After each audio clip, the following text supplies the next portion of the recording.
The Big Footy Port Adelaide podcast is proudly sponsored by New Vision. My team, kinda power. I love the power. I love the power.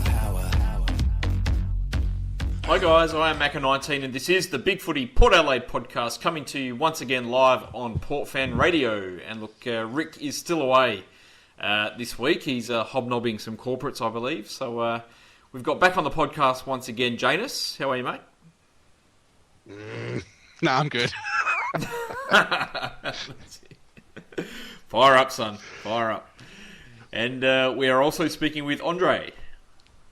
Hi, Macca. Welcome back. Oh, it's good to be back. I'm feeling a bit like, have you guys heard of Schrodinger's cat? It's both simultaneously live and dead. That's how I feel tonight. I'm both simultaneously pumped to have a Friday night game in the city and wanting to bang my head on the table due to selections. And I won't know until the game finishes which one is going to win out. Fair call too. Well, we might as well get straight into action and talk about this week's game. Obviously, it's round 11. It's primetime footy for Port Adelaide this week. We play Geelong on Friday night at Adelaide Oval. We've got a 9-18 win-loss record, having won just 2 of the last 16 matches against the Cats. And of course, last time we met was Anzac weekend last year in another primetime game where we won by 40 points to break the hoodoo. So let's hope we can do similar this week. I certainly hope so. We still owe them a lot of defeats to get close to evening the ledger. You mean Richmond or Carlton aren't playing tomorrow night? It's like it's a traversity. That's just ridiculous. I'm going to ride into Gill and demand an explanation. Yeah. That's it. Well, what are your thoughts been on Geelong so far this year? Flat track bullies. Yep. You have a look at who they've played. We're the last team from the top 6 last year, except for themselves, obviously, and the closest they've come is a 16-point loss at home. The rest have been 7+ goal losses, and they've beat up on the easy teams. They're definitely on the slide, and it's pretty much makes tomorrow's night's game not just one we need to win due to our earlier losses, but it's a good barometer game because Geelong have not got near the top sides, but have beat up on the easy ones. So if we can't get over them, it tells us a lot about both them and us.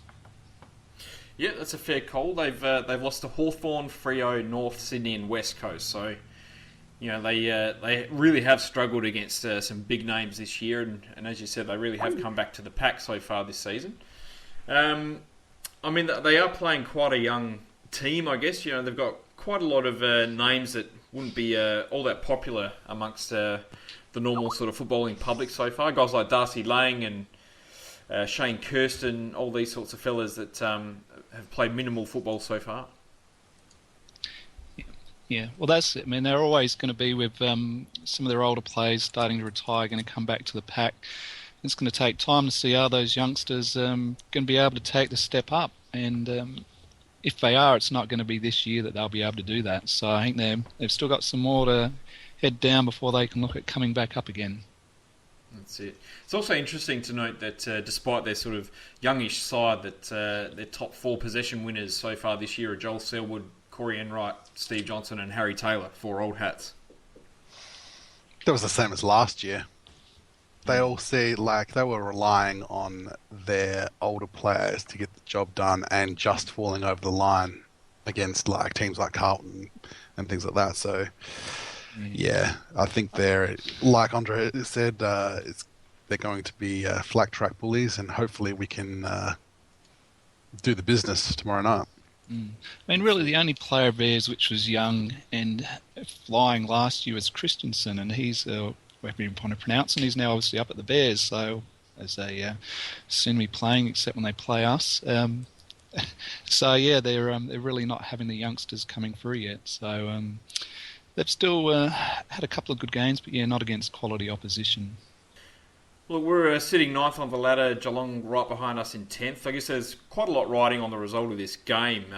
You know, we probably don't want to lose this one, and neither do Geelong. How do you feel about this one? Are you confident going in? I think after our season, anyone who says they're confident is either a bit deluded or Taking the piss a bit. they've hit the game day village day before everyone else. And I thought if our best turns up, then I think we're in for a 6 or 7 goal win. But even with the games we've won the last couple of weeks, we haven't had our best turn up for 4 quarters. Well, I'm going to put my hand up and say that I'm deluded and hit the game day village because I say we'll win really well. I mean, it's one of those things that you're right. Over the past few weeks, we're a nearly there side. Like you see things, you go, oh, if they'd done that, or this handball, or this had hit the target, or this had happened. You can see what they're trying to do, and it's just not working all the time. But I think once it clicks, it's like a Rubik's Cube, and you get in that last little square, and it looks like a whole jumble of garbage, but then you just go 3 moves and it's done. I think we're getting closer. I mean, the Melbourne game, it took until halfway through the second quarter for it all to click into place. And last week, it was probably just that first 10 minutes that the Bulldogs were all over us, and we were lucky that they were kicking points before it turned into the arm wrestle for then the following 2.5 quarters before he blew it open in the last. So hopefully this week we can click from the opening siren. Well, the thing I'm hoping for is that because it's Geelong, and because no matter what happens, we're going to respect them as an opponent, we're going to bring the A game, in terms of tackling and pressure and all that sort of stuff. So it's not going to be like, oh, well, this will be an easy game to win, like against Brisbane or West Coast or even Richmond. You know what I mean? Like, oh, these guys are soft, we can just go and do that. Whereas it's not like that. There are no soft games anymore. No, I think this year's proven that one. Yeah, no doubt. I'm hoping it plays out similar to how last year's game played out, where it was just this nice, steady 40-point win. We just kept gradually increasing the lead, and it was nice and easy like that. So hopefully it plays out pretty similar. Look, we might as well move on and talk about selections. It's a bit of an interesting one again tonight. First off, Geelong, they've dropped Michael Luxford. They've brought back in Reece Stanley, who you would think will be leading their ruck contingent on Friday night. And we have lost Carl Amon with a calf injury and brought in Sam Colquhoun for his first game since the 2013 final series. Obviously, he did his knee last year. His first game back at AFL level, which is great for Sammy. Yeah, I think we have to separate this into 2 sort of like parts. So I think it's good to see, from a personal point of view, the Hoon get a game, and I hope he tears it up. But from a selection point of view, from his form in the SNFL, he hasn't shouted, pick me, like Archie has for most of the last month. And I think he also doesn't dress really a like for like. He isn't a pacey player like Amon, and he doesn't cover what I think has been our biggest structural issue this year, which is we've, I think, clearly lacked another big-bodied midfielder to help get space for guys like Boak and Gray to get effective clearances. I think it depends where he's going to play. If they're going to play him in the role that Amon's playing, that sort of or was playing, that sort of link up, pushing forward, back and stuff. I could have understood Mitchell coming in that role. Yep. Because he's got that thing. I mean, I know his disposal is not the best at the best of times, but at least you know what you're going to get from him, and he's consistent. But I don't know. I think they've got some game that they're playing of how many players can we play in this season. Right? Because seriously, I mean, if you think about it, when they played Redden, and everyone was like, "Oh yeah, great that he's coming back from an ACL and stuff," and he was, I hate to say it because he's a Port Adelaide player, and I'm supposed to be positive all the time, but it wasn't a positive for the team that he was playing. It was actually turned into a negative by the end of it. Yeah, Sorry. Yeah, I was saying Redden was probably a bit different because that was you could say there wasn't anyone else on the list at that point in time that you could put in as a second ruck. So it was I don't think they should have rolled the die in hindsight. I think everyone agrees with that. But there are plenty of other smalls who are pushing for selection. So it's not Hoon or bust, like it was a Redden or bust sort of situation. I think on face value, looking at it, I would think it's doubtful that Colquhoun will be playing in Amon's role. I think we're more likely to see him push back into defence and maybe play on someone like a Corey Gregson, and we might end up seeing someone like Impey or Broadbent playing further up the field. Well, the other one is, which we've talked about in the past, is interesting to see if we push Pittard up into a wing position and see how he goes there. I mean, Hoon's basically another of our many halfback flankers. So, if he plays there on that halfback flank, then, like you say, one of the other guys has to push up. Otherwise, the team just looks unbalanced for the game. Yeah, I'd love to see Pittard play on a wing this week. I think that would be a good move. I mean, I think it's Geelong. Obviously, we said we've got to respect them, but it's not as if we're coming up against a Hawthorn or a Sydney where we really need him down back as a creative option as much. I think if we're going to do it, then this week or next week against Carlton would be where you try it out. I think that makes more sense than seeing Colquhoun play as a wingman, to be honest. But I highly doubt we'll see him playing Amon's role on the weekend. But you never know, I guess. Well, look, who worries you about Geelong? Who in their side are you a bit concerned about? Well, I'd say three players concern me. There's obviously Selwood. Obviously, he's still classy midfielder, and you also always got to watch out for the frees being paid against you. The umpires are cracking down on the ducking your head in, but not for the Selwood duck. So I'm sure we're still going to yell out at least a couple of times in the game where he's managed to milk the high free. And then after last week's effort, I think our players have to also watch out for their eyes. That's true. Yeah, and so the other two, obviously, you've got to watch out for Hawkins. I mean, he's all class. Just hope while we're out there, a few players, spruce,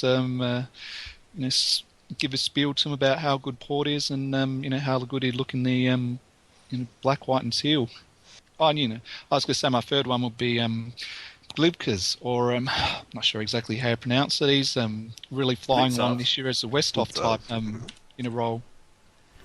Yeah, he's been probably the most surprising player in the whole league, I guess. I mean, you don't tend to see players that size who are absolute running machines and quicker and have more endurance than any other bloke in the league. It's quite bizarre, but yeah, he's having a fantastic season as a bit of a midfielder, and it'll be interesting to see who we actually play on him. Whether we do maybe play Westhoff further up the field and in a bit of a run with role.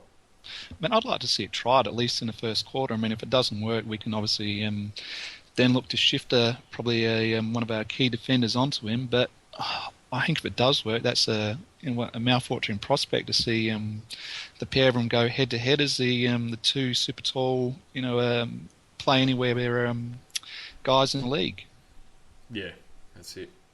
I've got to say, I'm hoping we do the job on their key forwards this week. Their key forwards don't tend to scare me too much. I mean, Hawkins probably having his least effective year, at least for the last few. I mean, he still kicked 17 goals in 8 games, but he isn't really running a lot and getting free on the lead as much as he was in the last couple of seasons, and is really relying on his contested marking this year. Shane Kirsten, he's been a bit more of a sort of a lead-up centre-half forward type this year. Averages about 4 marks and just under a goal a game, and Josh Walker I just don't rate at all. But then again, he did kick a couple of goals against us last year, so I guess you never know with him. Well, I think all of it, like all forwards, they're dependent to a degree on what's happening up the field. And if you sort of look at Geelong's midfield this year, I mean, the only players in the top 50 for contested possessions is Selwood. Last year they had Johnson and Christensen, in the top 50 as well. So obviously getting Hawkins and the other forwards cleaner in a first use of a ball, whereas now it's turning obviously a bit more into a scrap down their forward line, which tends to obviously benefit the smalls a bit more than it does the talls. I was going to say, I was just looking at their team list, and in terms of like players that you're worried about, and I'm like going, I agree with you guys, but half these players, I don't know. You would think that if we play our best football, it would be a comprehensive victory, but that's going to be the issue. If it's going to be all to do with whether we can play our best versus them doing exactly the same as what every other team has done, doing that whole clog the middle up, force us wide, drop players back into the defensive 50, that boring style of play that everyone plays against us. Yeah. I mean, the only team that hasn't done that really has been Hawthorn, who backed themselves out for a shootout, and even they adjusted somewhat after we destroyed them in the first quarter. So I'll be very surprised if they didn't switch to Plan B and clog the corridor and drop players back. I mean, a lot of their star players aren't having fantastic years. I mean, Selwood slowed down a little bit. He's averaging career high in clearances this year with just over 7 a game, but he's not really having the influence that he's had in previous years. Johnson's having 5-year lows in just about every single stat category you can think of. Enright's still a super important play for them. I guess the players that interest me the most would be James Kelly, Matthew Stokes, and of course Stephen Motlop, who has run riot against us a couple of times. Yeah, I mean the one there that's going to be one of the interesting matchups is. Do you guys expect Impey to go to Motlop? On face value, you would think so. I mean, I think that would be. I'm with Janus, and overall, if we bring our best game, I think we'll win comfortably. But having said that, I think even if we do win comfortably, there are quite a few interesting matchups. To still have a game worth watching, and Motlop versus Impey is one of those. Yep. Agreed. We concur. Excellent. That's it. Gus Moffreys, do you expect him to do a bit of a forward tagging job on Corey Enright? I'd expect Moffreys to play some sort of game to what he did last week, and then, as you say, take out the opposition's most offensive, rebounding defender, and shut them out of a game, and then we can all wait for the Facebook rants on Saturday as to he should be dropped and kick more goals because he's not playing his role. Yeah. So who do you expect to? Sorry, you go.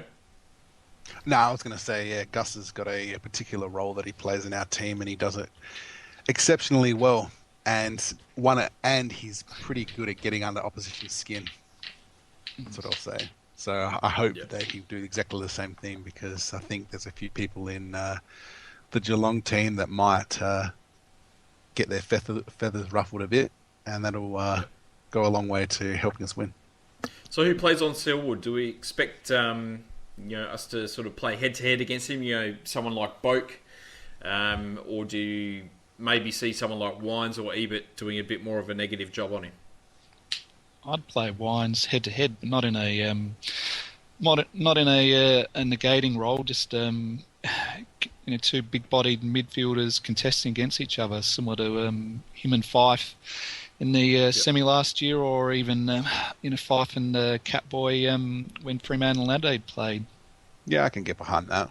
I mean, I was going to say you'd either go Boak head-to-head or Wines head-to-head. I mean, it might be a case of if he gets off the chain a bit, then Wines goes to him as a more of a, tackling type of shutdown, but hurt him the other way type of role. But you know what I mean? Like not directly not a tagging role per se, but more of like but still a little bit more defensively orientated, I guess. Because Wines is more of a tackling machine than Boak is. I don't know, but Yeah, I don't think we'll start with tagging him. I mean, we don't really have a natural tagger in the team anymore. No, we don't need one. No, that's really. No. That's it. Yeah, I think with the team defense mantra that every team seems to have now, the role of the tagger has sort of like faded away for the better teams, I guess, because you're all supposed to be doing your job anyway, and it's supposed to be like, you're guarding space or, zoning off and pressing. So if you've got one person who's man marking, I mean, it's like in association football, the idea of man marking or tagging went away It's only for like the really, really, really good players that you would ever possibly do it. Right? So with a Gary Ablett or a Nat Fyfe, you might decide to do some sort of tagging role.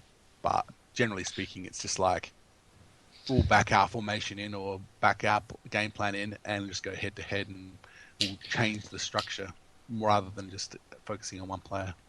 I mean, the only contrarian one on that one is that really Selwood is their prime midfielder by head and shoulders, and if you did play a tagger on him and shut him down, then the rest of their midfield is really going to struggle. So you could almost sacrifice the player there. Whereas if you're playing a team that's more balanced, you can't really afford to lose a player.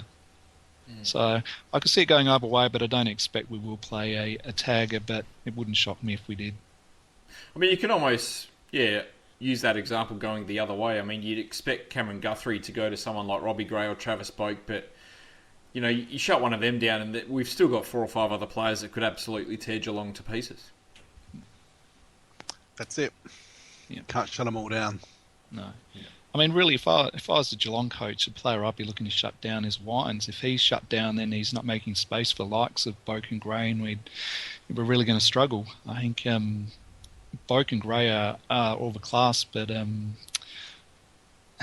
really Wines is one which needs to break the space and let them show all that class, and he'd be the one I'd target if I was the opposition coach. How do we expect some of the younger guys to go this week, Tommy Cleary and Sammy Gray?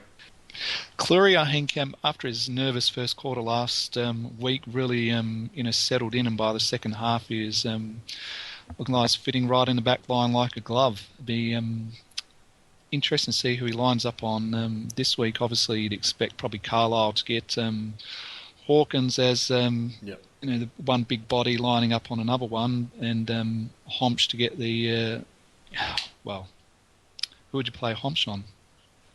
I'd probably play Homsch on Kirsten, I would think, and then probably Cleary on Walker, and then I would say Janus on Stevie J.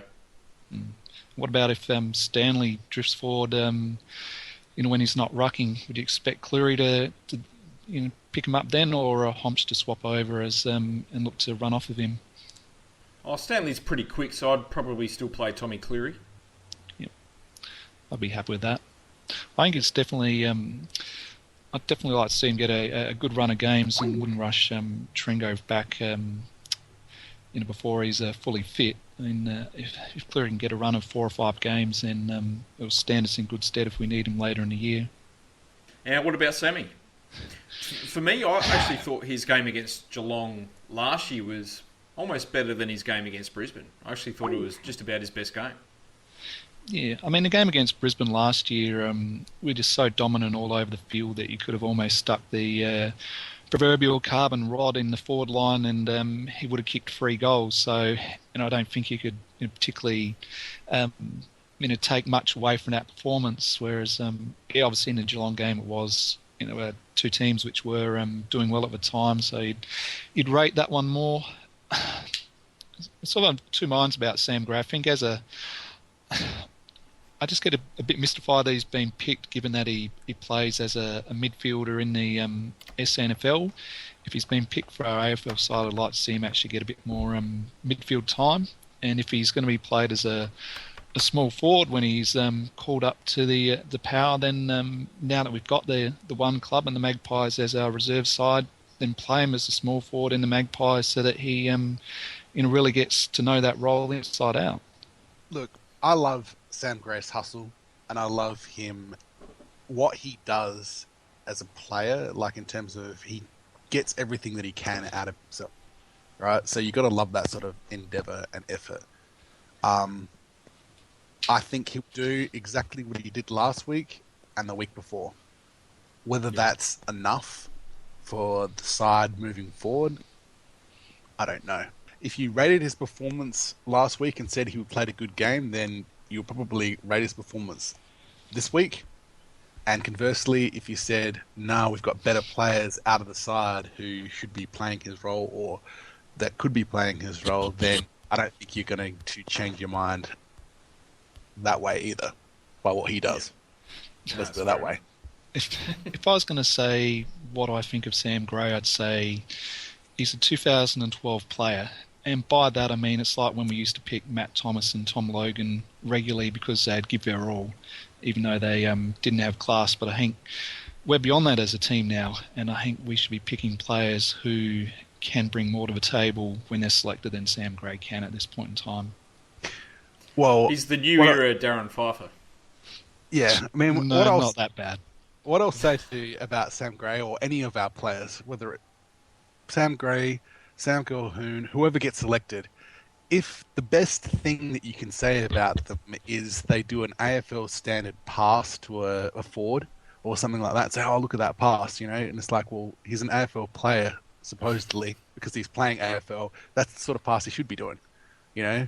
So if that is what is like the highlight of the thing, it's like he tackles or he pressures. Everyone should be tackling. Everyone should be pressuring. That's what all our players should be doing. There's got to be more than that, than just effort and hustle.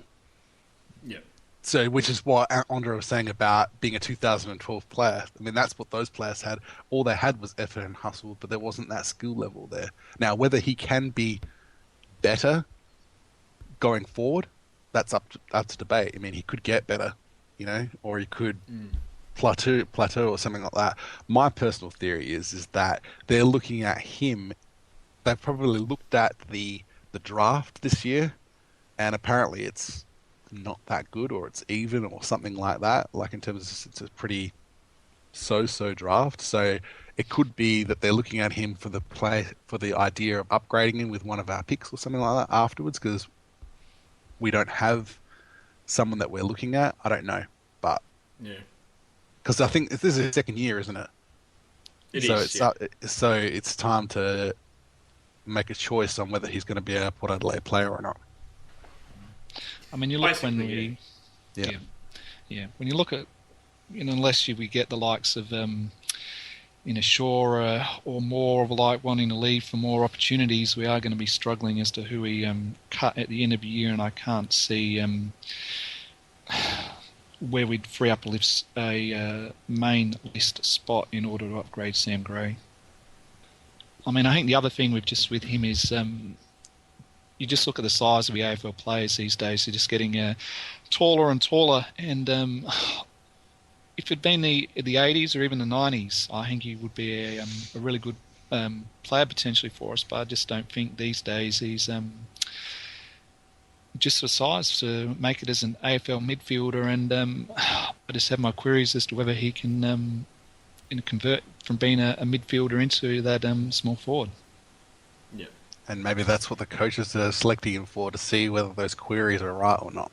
Like they're saying, well, here's an opportunity for you. Let's see if you can actually cut it.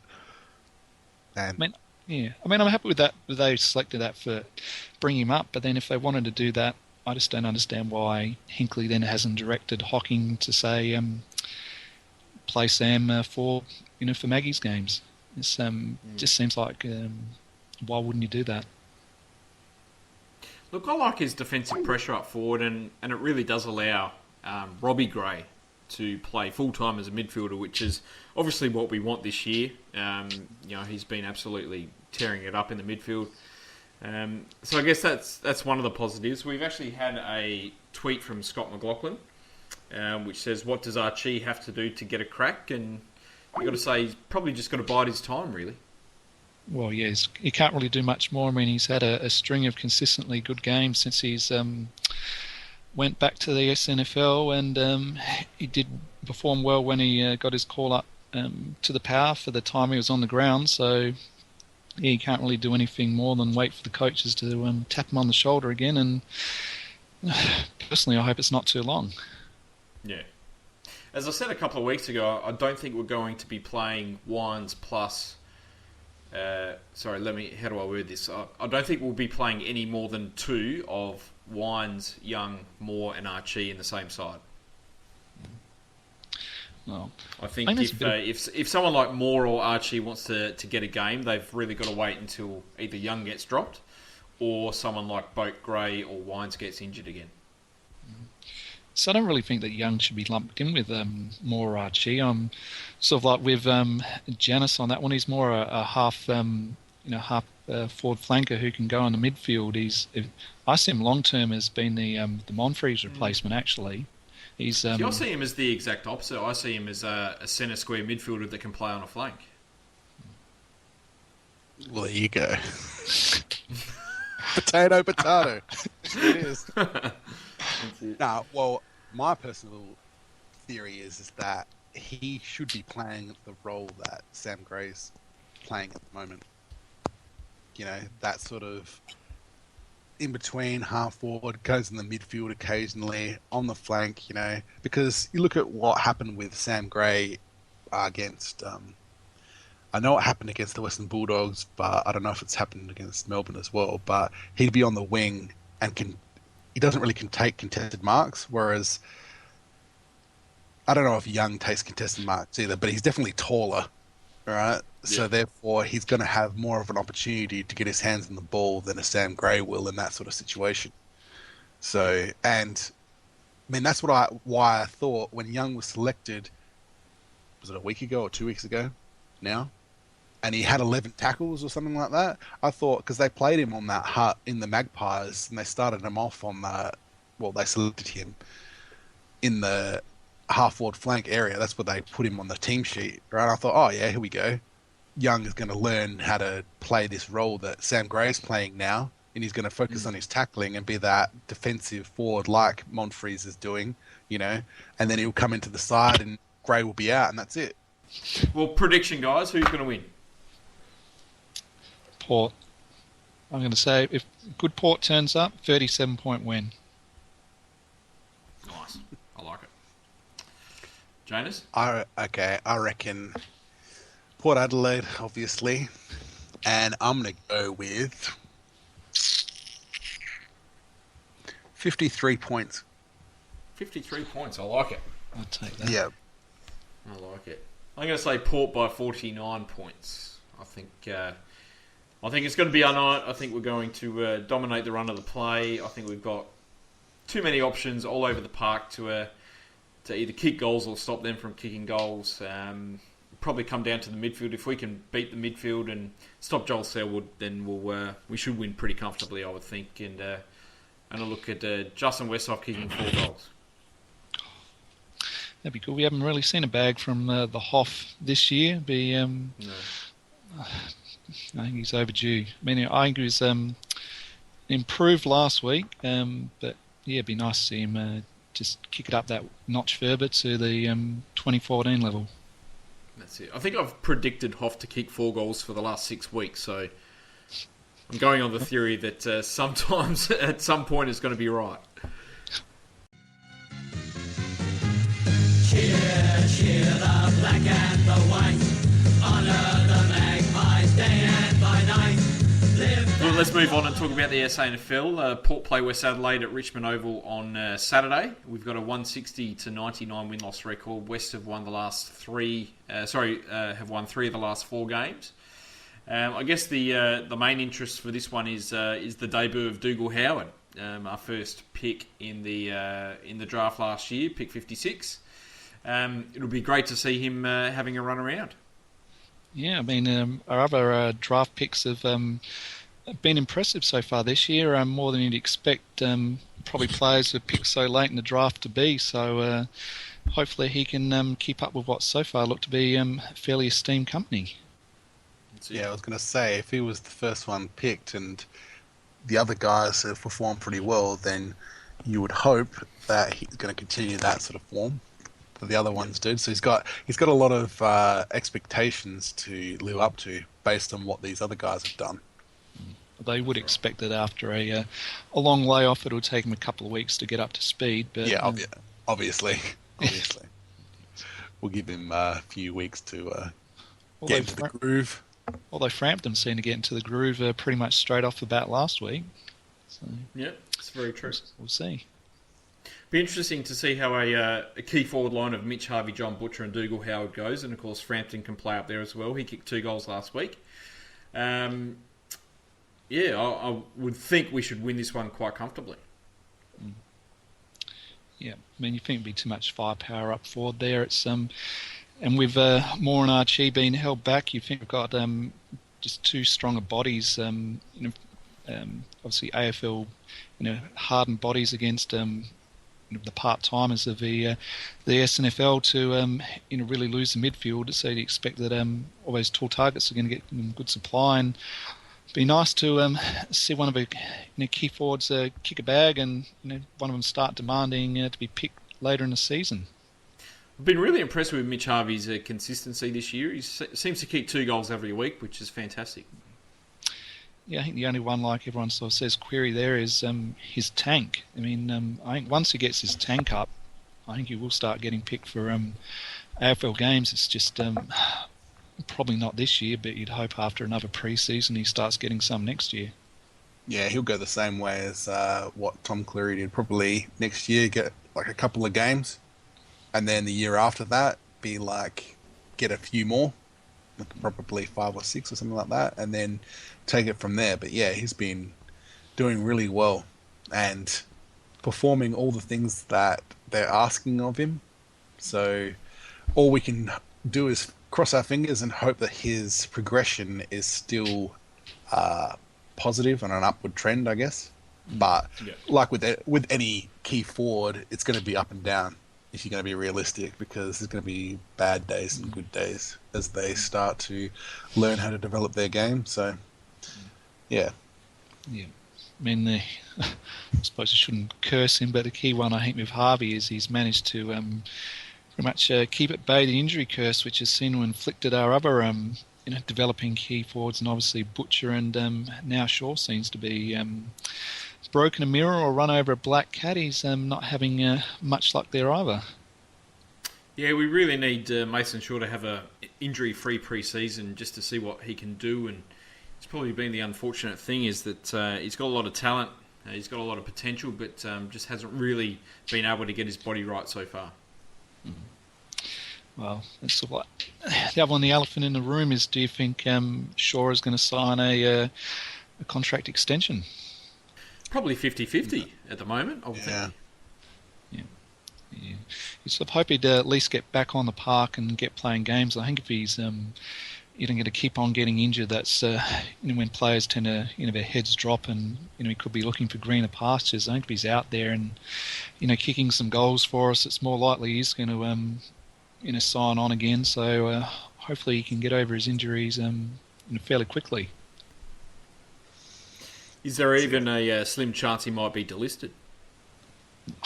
No, I cannot see that. I mean, you look at how everyone screams out for a key position forward, and you get thrown up even questionable ones from other sides to say, should we look at them and look if we can turn them around. It's key forwards have to almost reach their 30s and be playing with a Zimmer frame before a club will delist them. They're just that rare.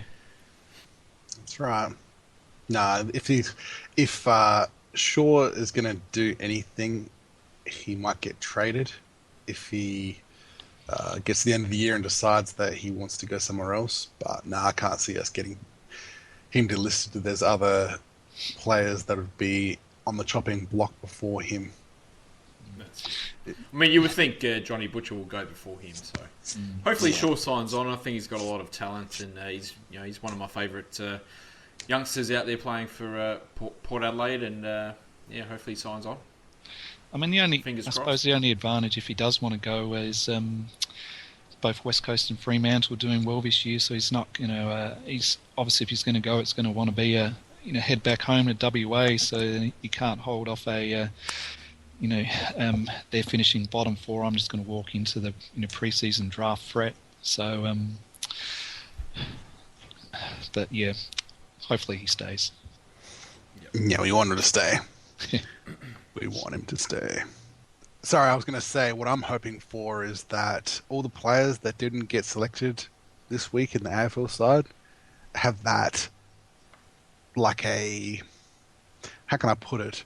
That annoyance, but not in terms of being angry, just being aggressive and really prove why they should be selected this week. So just have a really, really good game. Yeah, that's all I'll say about that. Yep.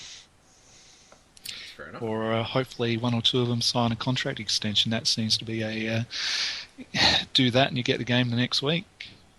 Well, let's talk about the rest of the AFL, and obviously the big news this week was Chris Judd has pulled up stumps after doing his ACL last week against the Crows, and has called the end of one of the greatest AFL careers of all time. Lads, where do you see him sitting against the modern greats? If he's not first, he's second. I think he's just a touch below Ablett, just for the fact that because of his injuries, he just wasn't able to put together seasons that is very top level for the number of years that Ablett's been able to do it. I think if he'd been able to do that for as many years as Ablett was able to do, or is hopefully still is able to do when he comes back from his shoulder, then I think he'd be level pegging with him, if not slightly ahead. But due to not being able to put it those sort of level performance together for quite so long, I'd say he's a close second. I would say, for me, he's still ahead of Ablett. I think the only two that I would rate ahead of him would be Buckley and Voss, and that would be it. 2 Brownlows, 6 All-Australians. He's a premiership captain. He's a Norm Smith medalist. He did it all. I think he's probably... He would probably be my favourite non-Port player of all time, I would think. Certainly one of the most explosive and brilliant players I've ever seen play the game. And just his speed, his lateral movement, his goal sense, he was absolutely unstoppable at his best. And I mean, he was just an absolute monster at the clearances, and it was just his speed and his ability to break away from the stoppages which made him so unique. Yeah, I mean, he's one of the... I'm not generally a person who enjoys watching other teams play, but Judd, when he was at West Coast, it was just a joy to watch him play. I mean, that game against Brisbane, I mean, that was just a masterclass of football. You just sat there scratching your head wondering what the hell was going on. He's this lad in his second season absolutely dominating against the back-to-back premier, who were absolutely flying at that point in time. And he's this 20-year-old kid that's kicked 5 goals in the first half against guys like Chris Scott and Brad Scott. I mean, it was unbelievable. Yeah, you sort of wonder what how he would have finished up if he'd hadn't chosen Carlton as the team he was going to play for when he came back to Victoria. If it'd been almost any one of his other suitors, he quite possibly could have another premiership medal or two. He was seduced by the lure of brown paper bags. Brown Visiboard. paper bags. Well, brown paper cardboard. The brown cardboard bags of Visiboard. Yeah. That's what it was. The environmental ambassador. That's what it was. Yeah. I'm sure the millions that Pratt threw his way over and under the table will console him at night. Yes. No, what I was going to say was he was seduced by the lure or the I can't even think of the word.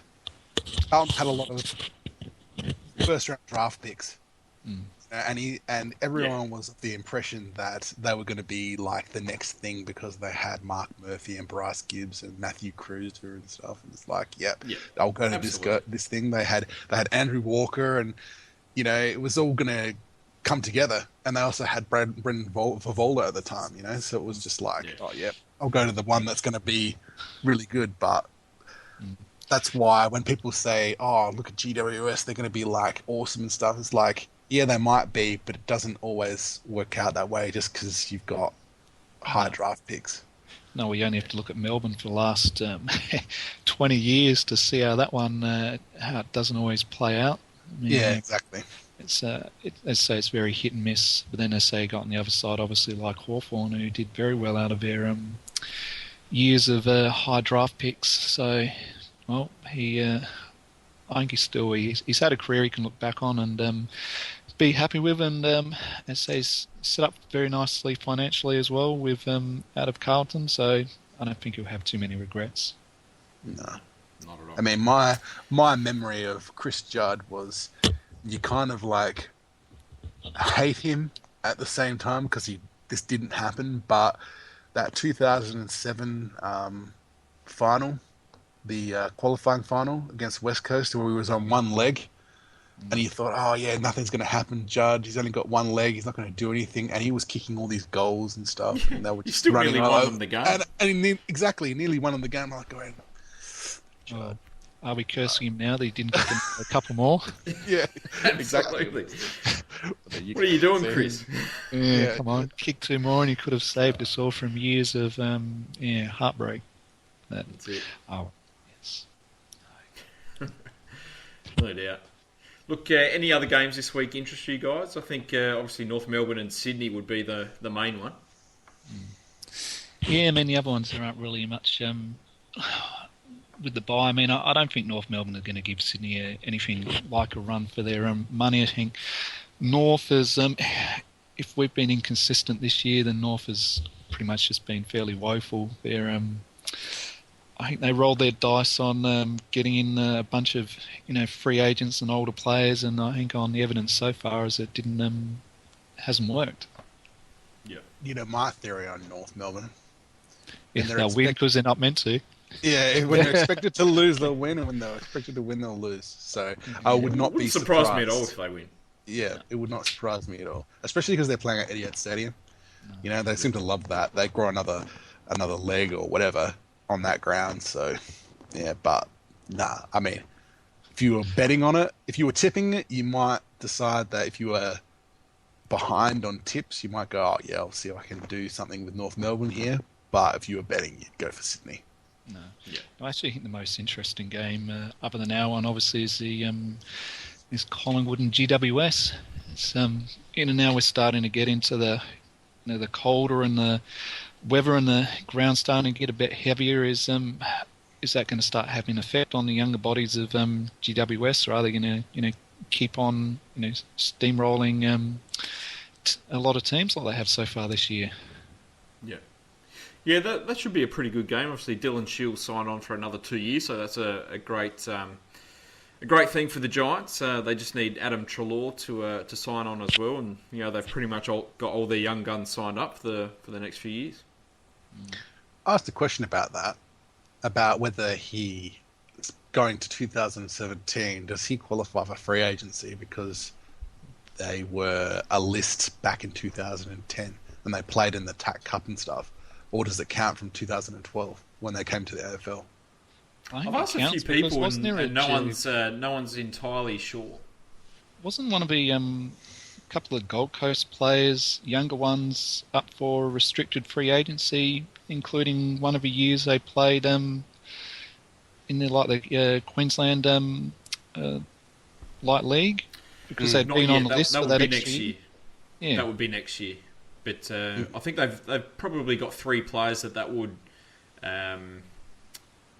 that would work for, but I think they're all signed up or unlikely to get another contract. Guys like Zach Smith, I think.